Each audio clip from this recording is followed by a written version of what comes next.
Walters calls out Reece Walsh after 2026 season. Erase him? Can a single sentence from a legendary coach erase the most electrifying talent his club has ever seen?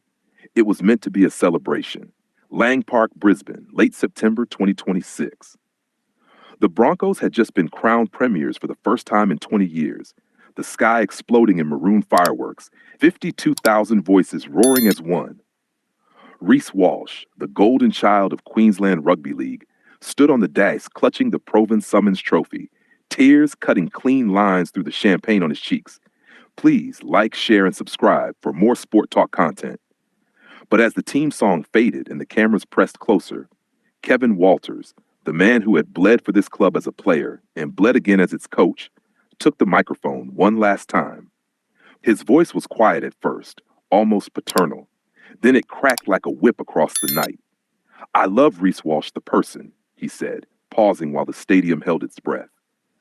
"But I'm tired of Reece Walsh the distraction.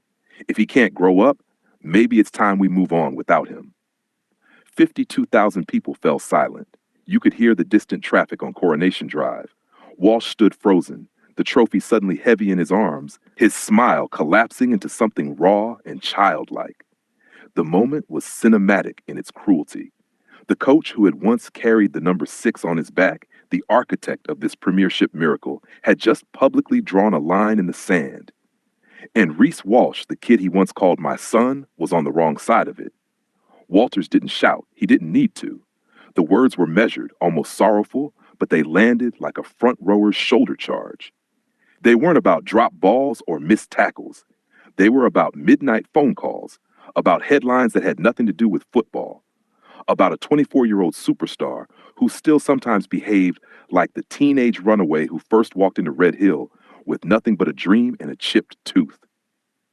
In the tunnel afterward, Walsh walked straight past the media scrum. No smile, no wave, no trademark peace sign to the crowd. Just the sound of studs echoing on concrete and the quiet closing of a locker that might never open again in maroon. By sunrise, the clip had 100 million views. Queensland woke to talkback radio on fire. Kevvie's lost the plot. Reece needs to be protected. Finally, someone said it. The state that worships its prodigies was tearing itself apart over whether love sometimes has to be tough. Social media became a battlefield. Old footage resurfaced. Walsh bowing to the Badenberg stand after Origin. Walsh cradling a crying child in the crowd after a grand final. Walsh dancing barefoot on the team bus. And then the other footage, late-night incidents, cryptic Instagram stories, the headlines that made mothers wince. Historians started digging. They spoke of Alan Langer being sent away in '98 to find himself in England, of Wally Lewis being dropped by Queensland in '87, of the brutal Queensland way. We build statues of our heroes, but only after we've broken them down and rebuilt them stronger.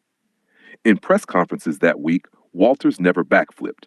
"I meant every word," he said softly. "This club is bigger than any one man, even one who can do things with a Steeden that make you believe in magic again." Yet you could see the cost in his eyes. The same eyes that watched his brother Steve die on a football field.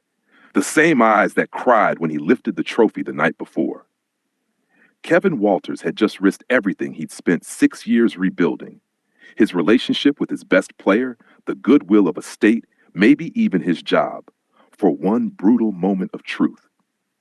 What does it say about us that we needed to hear it? That a coach had to stand on the grave of his own triumph and risk becoming the villain so that a young man might finally look in the mirror? Because that's the deeper story here. Not the headlines, not the clickbait, but the ancient pact between mentor and prodigy. I will love you enough to destroy what we have if it means saving who you can still become.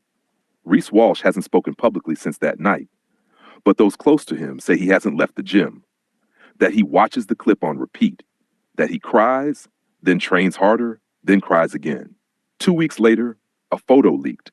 Walsh in the empty stadium at 3 a.m., alone under the floodlights, practicing kick returns until his hands bled. Caption, "Still here." And somewhere in the coach's box, Kevin Walters saw it. And for the first time in weeks, he smiled. Because that's the thing about Queensland Rugby League. We don't cancel our heroes. We crucify them. And if they're truly ours, they come back stronger. Years from now, when Reece Walsh is spoken of in the same breath as Lewis, Lockyer, and Langer, people will remember the night a coach loved him enough to break both their hearts in front of 50,000 witnesses. They'll remember that sometimes the greatest act of respect isn't a contract extension or a statue outside the ground. Sometimes it's a public execution of the version of you that the world fell in love with, so the man you're meant to become can finally stand up. Kevin Walters didn't erase Reece Walsh that night. He set him on fire. And from the ashes, something immortal is rising.